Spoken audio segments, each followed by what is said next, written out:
बिस्मिल्लाहिर्रहमानिर्रहीम। अस्सलाम वालेकुम स्टूडेंट। आज जो क्वेश्चन हम I2B में करने जा रहे हैं उसका नाम है what are the different mode of the winding up of a public limited company के डिफरेंट मेथड कौन से हैं, और इसी तरह डिफरेंट प्रोसेस, आप प्रोसेस भी कह सकते हैं कि process of the winding up of the company क्या हो सकता है। तो देखते हैं सबसे पहले क्वेश्चन की डेफिनेशन वगैरह जी। तो इंट्रोडक्शन में कहते हैं वाइंड अप का मतलब क्या, बेसिकली क्लोज। प्राइवेट कंपनी को किस तरह, प्राइवेट लिमिटेड कंपनी को किस तरह क्लोज करना है उसको हम सिंपल वर्ड में वाइंड अप कहते हैं। कहते हैं wind up of the liquidation of the company means the adoption of the legal process by which all legal affair of the company comes to an end, कि उसको allow नहीं किया जाएगा फिर उसके बाद वर्किंग करने के लिए। अब उसका तरीकेकार क्या होता है कि सबसे पहला काम क्या करते हैं, all the asset of the company are dispose mean उसको बेच दिया जाता है, of an amount so receive, जो भी पैसे डिस्पोज ऑफ करके एसेट से मिलेंगे सबसे पहले उससे लायबिलिटीज को कवर अप किया जाएगा, कि जिन लोगों के पैसे देने होंगे, जिनकी लायबिलिटीज होती हैं कंपनी से, तो एसेट बेच के वो लायबिलिटीज पूरी की जाती हैं। और लायबिलिटीज पूरा करने के बाद अगर कुछ बच जाता है जिसको हम सरप्लस कहते हैं, तो वो सरप्लस फिर शेयर होल्डर्स को, कंपनी के मालकान को डिस्ट्रीब्यूट किया जाएगा according to the companies ordinance 1984 के मुताबिक। अब इसको वाइंड अप कौन कर सकता है, how can file the petition for the winding up of the company. तो कौन कौन से पार्टीज हैं जो कंपनीज को वाइंड अप कर सकते हैं, तो उसमें सबसे पहला नंबर तो कंपनीज इटसेल्फ अपने आप को वाइंड अप कर सकती है। वो हम फर्दर स्लाइड्स में पढ़ेंगे कि किस तरह उसको वाइंड अप कर, उसका प्रोसीजर क्या। फिर उसके बाद क्रेडिटर्स जो है कंपनीज को वाइंड अप करवा सकते हैं, उसके लिए भी एक अलग प्रोसीजर है, वो भी हम डिस्कस करेंगे। शेयर होल्डर्स अगर चाहते हैं तो वो भी अपनी कंपनी को वाइंड अप करवा सकते हैं। कॉन्टीजेंट और प्रोस्पेक्टिव क्रेडिटर्स, वो हम पहले ही बात कर चुके हैं। रजिस्ट्रार मीन SECP अगर चाहते को लगता है कि ये कंपनी जो है अकॉर्डिंग टू द प्रोसीजर काम नहीं कर रही, रूल्स एंड रेगुलेशन फॉलो नहीं कर रही, तो वो भी इस कंपनी को वाइंड अप करने के लिए प्रोसेस स्टार्ट कर सकता है।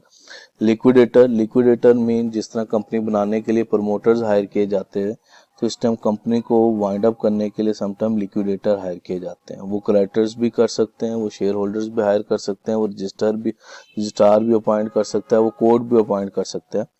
तो वो भी एक प्रोसेस चलाते हैं कंपनी को वाइंड अप करने का। और उसके बाद 7 नंबर पे हमने कहा person authority of behalf of the state, government के बिहाफ पे, just like government of Pakistan समझती है कि ये कंपनी जो है ये पाकिस्तान के लिए ठीक नहीं है, सोसाइटी के लिए ठीक नहीं है, ये लीगल प्रोसीजर फॉलो नहीं कर रही, तो कोई भी ऐसी चीज़ जो फाइंड आउट करते हैं जो उसको गवर्नमेंट समझती है कि इस बेस पे कंपनी को नहीं चलना चाहिए, तो वो अपना एक पर्सन अपॉइंट कर सकती है जो कि इस लीगल प्रोसेस को फॉलो करेगा। मोस्टली पाकिस्तान के अंदर वो SECP के थ्रू या पाकिस्तान के अंदर गवर्नमेंट का जो लीगल एडवाइज़र होता है उसके थ्रू वो कोर्ट में जाके उस कंपनी के बारे में वर्किंग कर सकते हैं। उसके बाद हमारा mode of the winding up of the joint stock company, तो कहते हैं section 297 of the companies ordinance 1984 explain the mode. तो 3 मेथड उन्होंने बताए हैं, winding up by the court, voluntarily wind up of the company और wind up under the supervision of the court. तो ये 3 मेथड है तो जिससे हम कर सकते हैं। सबसे पहले wind up of the court, तो कोर्ट वाइंड अप कब करती है, कहता है section 305 of the companies ordinance 1984, company में be wind up by the court due to the following reason. उनमें सबसे पहली by special resolution, if the company has by special resolution resolved to be wind up of the court। तो second आता है statutory meeting not held. तो देखें हमने कहा था जब कंपनी बनती है तो उसके लिए जब उसको कमेंसमेंट ऑफ बिजनेस का लेटर मिलता है तो उसके बाद उसने स्टैट्यूटरी मीटिंग बुलानी होती है विद इन 6 मंथ। तो अगर कंपनी वो मीटिंग बुला नहीं पाती तो उसके ऊपर भी रजिस्ट्रार कोर्ट में जा सकता है कि इस कंपनी ने अपनी रिक्वायरमेंट्स पूरी नहीं की, और कोर्ट जो है उसके बाद ऑर्डर दे सकता है कंपनी के वाइंड अप का। उसके बाद कमेंसमेंट ऑफ बिजनेस, तो इसी तरह कमेंसमेंट ऑफ बिजनेस का जब लेटर इशू हो जाता है कंपनी को तो उसके बाद 1 ईयर के अंदर इन अ ईयर जो है कंपनी को अपनी वर्किंग स्टार्ट करनी होती है। अगर कंपनी वर्किंग स्टार्ट नहीं करती तो वहाँ पर भी SECP या रजिस्ट्रार के पास ऑप्शन होती है कि थ्रू कोर्ट जो है वो कंपनी को वाइंड अप करवा सकते हैं। इसके बाद reduction in the membership, reduction of membership से मुराद ये है कि देखिए हमने कहा था पब्लिक लिमिटेड कंपनी के लिए हमें minimum 7 and private limited company के लिए मिनिमम 2 रिक्वायरमेंट्स होती हैं। अब 7 डायरेक्टर्स ने मिलकर मीटिंग बनाई, मिनिमम रिक्वायरमेंट पूरी हो गई, कमेंसमेंट ऑफ बिजनेस का लेटर ले लिया, लेकिन बाद में से 1 या 2 डायरेक्टर्स कम हो गए कि 7 की जो गिनती मिनिमम चाहिए उससे कम डायरेक्टर्स हो गए, तो उस केस के ऊपर भी कम कोर्ट जो है वो ऑर्डर दे सकते हैं कंपनी को वाइंड अप करने का। फेलियर टू पे डेट, कंपनी ने कोई डेट पे करने थे, वो डेट पे नहीं किए तो क्रेडिटर्स कोर्ट में चले जाते हैं कि जी हमारे पैसे नहीं कंपनी पे कर पा रही, तो वहां पर भी कोर्ट जो है डिस्कशन के बाद इस नतीजे पहुंच सकती है कि कंपनी को वाइंड अप कर दिया जाए। और court opinion, if the court is of opinion that it is just and equitable that the company should be wind up, अगर कोर्ट किसी बात पे ये समझती है कि ये कंपनी जो है वाइंड अप हो जानी चाहिए, इसका कोई फायदा नहीं है या ये हार्मफुल है, तो कोर्ट खुद इटसेल्फ भी डिसीजन दे सकती है। अब voluntary wind up of the company में देखें तो वॉलंटरी वाइंड अप को हम 2 हिस्सों में डिवाइड करते हैं। फर्स्ट वन इज कि अगर कंपनी अपने आप को खुद वॉलंटरली वाइंड अप करवाना चाह रही है, खत्म करना चाह रही है, तो वो कहते हैं section 362 of the company's ordinance 1984 says that the winding up in the case which declaration has been made and delivered to the registrar is known as member voluntarily wind up.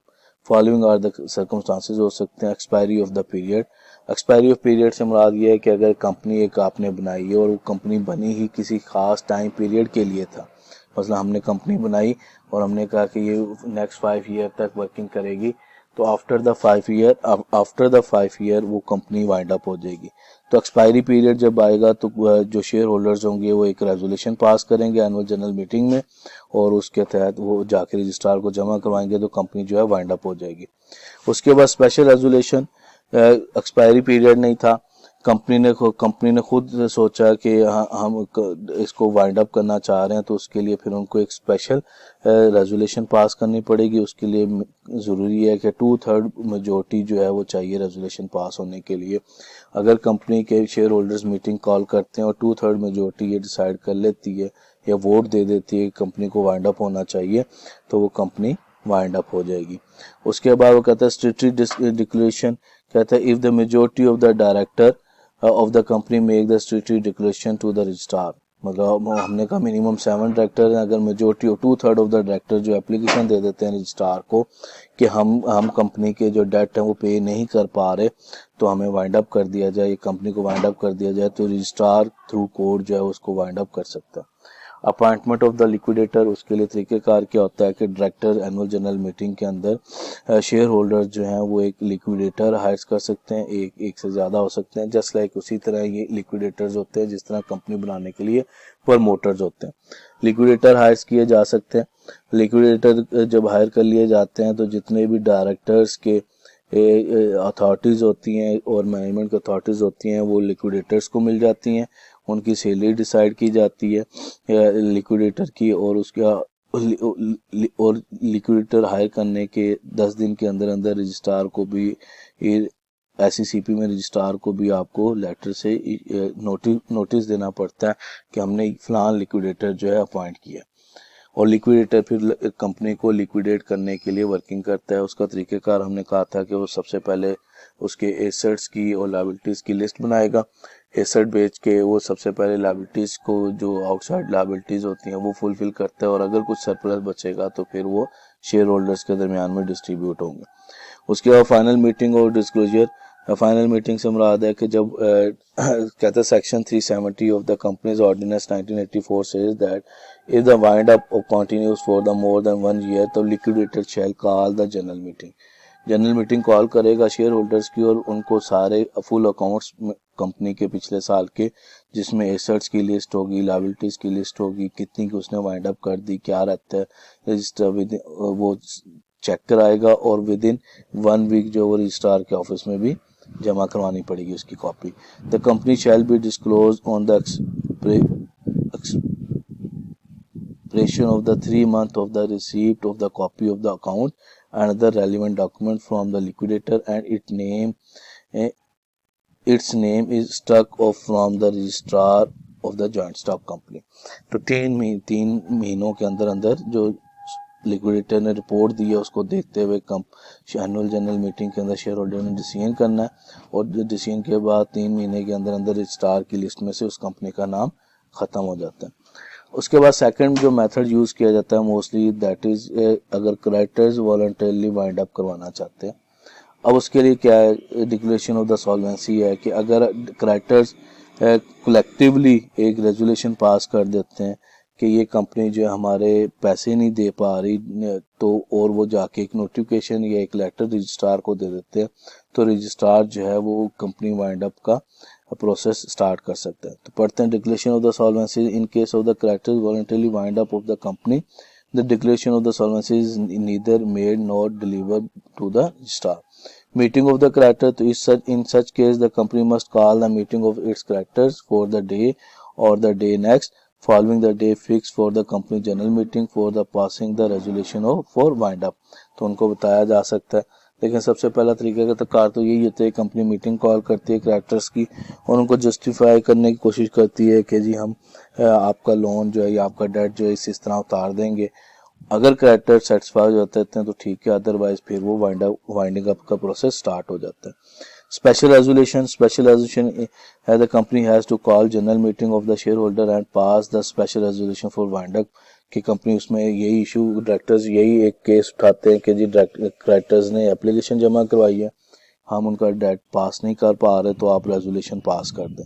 तो अगर वो मेंबर्स शेयर होल्डर ये समझते हैं कि वाकई हम उसका डेट नहीं उतार सकते, तो वो एक रेजोल्यूशन पास कर देते हैं कंपनी वाइंड अप का। Statement of the companies affair in the meeting of the creditors, one of the directors preside the meeting of the creditors and intimate the name address and claim of the creditors. उसके बाद appointment of the liquidator, तो जिस तरह हमने पहले कहा था कि कंपनी जब वाइंड अप करवाना चाह रही है अपने आप को खुद, तो शेयर होल्डर भी लिक्विडेटर हायर कर सकते हैं। तो इसी तरह जब क्रेडिटर्स कंपनी को वाइंड अप करवाना चाह रहे होते हैं तो वो भी लिक्विडेटर हायर कर सकते हैं। तो creditors and share holder will nominate a person as a liquidator in their respective meeting, the opinion of the creditors is preferred. क्योंकि उन्होंने पैसे लेने हैं तो उनकी ओपिनियन को प्रेफर किया जाता है और लिक्विडेटर फिर वाइंड अप का प्रोसेस स्टार्ट कर देगा। उसके बाद inspection committee creditor and share holder can appoint the inspection committee के 5 पर्सन ऑन ईच साइड। के रीजन है कि क्योंकि दोनों का स्टेक है, क्रेडिटर्स का भी स्टेक है कि उन्होंने पैसे लेने थे और शेयर होल्डर का भी स्टेक है कि उन्होंने पैसा इन्वेस्ट किया हुआ है। तो इसलिए एक कमेटी बना दी जाती है जो वाइंडिंग अप के प्रोसीजर को फॉलो देखती है, लुक आफ्टर करती है। रिम्यूनरेशन ऑफ द लिक्विडेटर, तो remuneration of the liquidator is fixed by the inspection committee और बाय द क्रेडिटर्स। जिसका ज्यादा स्टेक होगा वो जो है लिक्विडेटर की सैलरी फिक्स करेगा। फाइनल मीटिंग, तो जब लिक्विडेटर अपना काम कर लेता है तो फिर वो शेयर होल्डर्स के क्रेडिटर्स की मीटिंग होगी, place before the all account of the company, जिसके अंदर सारे कंपनीज के एसेट और क्रेडिटर्स की लिस्ट और डेट की लिस्ट रखी जाएगी। 1 week after the date of meeting, liquidator send the accounts of the company and other document for the registrar को भी उसमें इन्वॉल्व करना पड़ता है।